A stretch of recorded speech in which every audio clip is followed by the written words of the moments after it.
السلام علیکم viewers, welcome to Adeela's daily vlog. Today move to a capital city. آج کا سفر شروع ہوا ہے لاہور، جو کہ صبح 4 بجے۔ مجھے پوری رات اتنی زیادہ ٹینشن رہی کہ سارے لوگ چلے نہ جائیں، لیکن ایسا نہیں ہوا۔ پورے 4 بجے میری آنکھ کھل گئی تھی، جلدی جلدی ریڈی ہو کے 5 بجے ہمیں، کیونکہ ہمارا آلموسٹ یہی ٹائم تھا۔ اب صبح کا سفر اتنا مزے کا لگ رہا تھا، کچھ سنڈے کا دن تھا تو روڈ بالکل خالی تھے۔ ویسے آپ کسی سٹی میں جاتے ہو ٹریفک کی وجہ سے اتنا فیڈ اپ ہو جاتے ہیں، آپ اپنی منزل پہ پہنچنے سے پہلے ہی بالکل ڈپریسڈ ہو جاتے ہیں، کیونکہ ان روڈز پہ گھنٹوں رک کے انتظار کرنا پڑتا ہے۔ سب سے پہلے ہم نے میوزیم کو سلیکٹ کیا جی۔ ہم فرسٹ آف آل میوزیم گئے اور میرے نالج میں دیکھنے میں لگ بھی رہا تھا، کیونکہ اس سے پہلے میں نے کافی زیادہ میوزیم وزٹ کیے تھے، لیکن وہ اتنے افیکٹو نہیں تھے پلیس پہ تھے۔ ان کا باہر یہ ایریا تھا جس پہ ہم ایزیلی بیٹھ سکتے ہیں، اپنے پکس وغیرہ کلک کر سکتے ہیں۔ اس کے بعد میوزیم کا جا کے مجھے تھوڑا گرمی کا احساس ہو رہا تھا۔ میں نے تو اپنا آؤٹ فٹ ٹرپ کے حوالے سے سیٹ کر لیا تھا، لیکن مجھے ایسا فیل ہوا موسم ابھی تک بہت زیادہ چینج نہیں ہوا، ابھی بھی اسٹل وہی گرمی، لیکن چیزیں ساتھ ساتھ مینیج ہو رہی تھی کیونکہ ہم لوگ انجوائے کرنے گئے تھے، تو ہمارا زیادہ فوکس میوزیم کے اندر انٹرسٹ ہوتے ہی فرسٹ آف آل تو ایک عجیب سی سفوکیشن فیل ہو رہی تھی۔ اے سی وغیرہ کا ادھر انتظام نہیں تھا، شاید اس طرح کا فریگرنس استعمال کیا تھا جس کی وجہ سے آئز بہت زیادہ ریفلیکٹ کر رہی تھی۔ ہیں کچھ یادگار چیزیں جن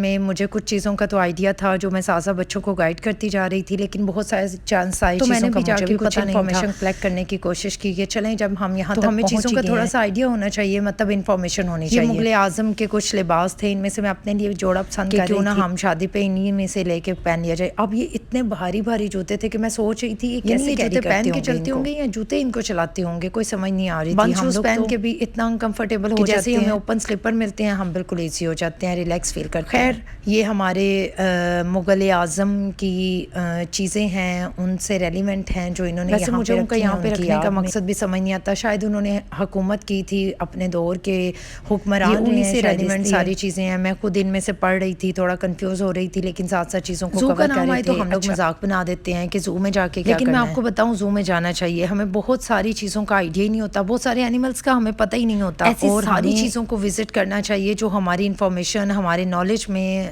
اضافہ کر رہی ہوتی ہیں۔ فرسٹ ٹائم زو کا مطلب لاہور کے زو کا میں نے فرسٹ ٹائم وزٹ کیا تھا۔ یہ بہت بڑا کیفیٹیریا، یہاں پہ بیٹھ کے ہم نے کھایا پیا، چائے پی، کیونکہ سفر لمبا ہونے کی وجہ سے ہم بالکل فیڈ اپ ہو چکے تھے۔ چائے ملنے کے بعد ہم پھر تھوڑا بوسٹ ہو جاتے ہیں، فیلنگ اچھی ہو جاتی ہے۔ یہاں پہ میں اینیملز کو دیکھ رہی تھی، لیکن میرے پاس میرا موبائل نہیں تھا جو میں آپ لوگوں کے ساتھ شارٹ لے کے ڈسکس کر لیتی۔ لائن، ٹائیگر اور ڈھیر ساری چیزیں ہم نے دیکھی۔ بچوں کو ہم فیصل مسجد، سوری ٹو سے نارتھ فیصل مسجد، مینار پاکستان، شاہی قلعہ، ان دونوں جگہوں پہ یہ بالکل اوپن پلیس ہوتی ہیں، یہاں پہ آپ آئیں اپنی فیملی کے ساتھ گھومیں، مطلب ہم ٹائم اسپینڈ نہیں کر سکتے ہیں۔ ایک تو گرمی بہت زیادہ شدید تھی، دھوپ بہت تیز تھی، اور اس کے بعد بچے بھی کافی زیادہ، ہم لوگ بھی بہت زیادہ تھک چکے تھے۔ اوپن ایریا کے ساتھ ساتھ یہ بہت زیادہ سکون کا ایریا تھا۔ ہم لوگوں نے یہاں تھوڑی سی واک کی۔ گڈ پلیس، آپ لوگ وہاں پہ نہیں گئے تو لازمی جانا چاہیے، وزٹ کرنا چاہیے۔ وہاں پہ بہت ساری ایسی انفارمیشن جو ہمارے پاس نہیں ہوتی ہے۔ جوائے لینڈ، جوائے لینڈ میں تو میں نے بھی بہت زیادہ انجوائے کیا۔ یہاں پہ ہمارے پاس جتنے بھی جھولے تھے میں نے سب کو ٹرائی کیا، اور اتنا شدید مزہ آیا، مجھے ایسے لگ رہا تھا اگر مجھے آئیڈیا ہوتا نا تو میں نے صبح یہاں پہ آ جانا تھا اور واپسی پہ نہیں کہنا تھا مجھے بس۔ ہم لوگوں نے گردن توڑ جھولے لیے اتنے کہ ہماری گردنیں بھی کام کرنا چھوڑ گئیں، لیکن اس کے باوجود بھی ہم بچوں کے لیے یہاں پہ بڑا اچھا سسٹم تھا،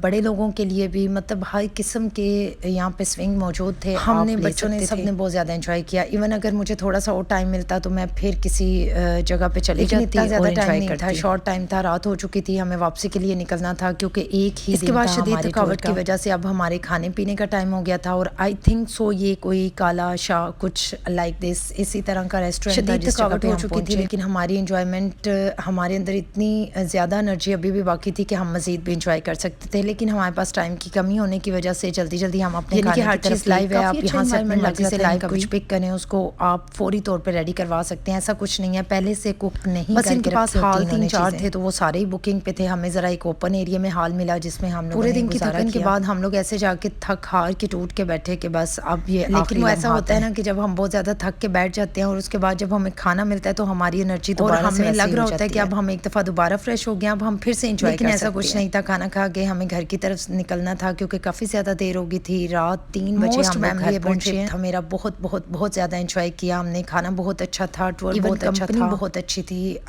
طبیعت بہت سیٹ رہی، کسی قسم کا کوئی پرابلم نہیں ہوا، بہت مزہ آیا، ہم لوگوں نے بہت انجوائے کیا۔ میں نے سوچا آپ لوگوں کے ساتھ شیئر کر دوں۔ اس کے بعد میرے موبائل کی بیٹری بالکل ڈیڈ ہو چکی تھی۔ میں آئس کریم کا ہی ہم نے راستے میں ایک جگہ پہ رک کے، تو میں اس کے علاوہ کوئی بھی کھانا کھانے کے بعد کمپلیٹ ہونے کے بعد کافی لی، مزید میں آپ لوگوں کے ساتھ شیئر کر سکتی ہوں۔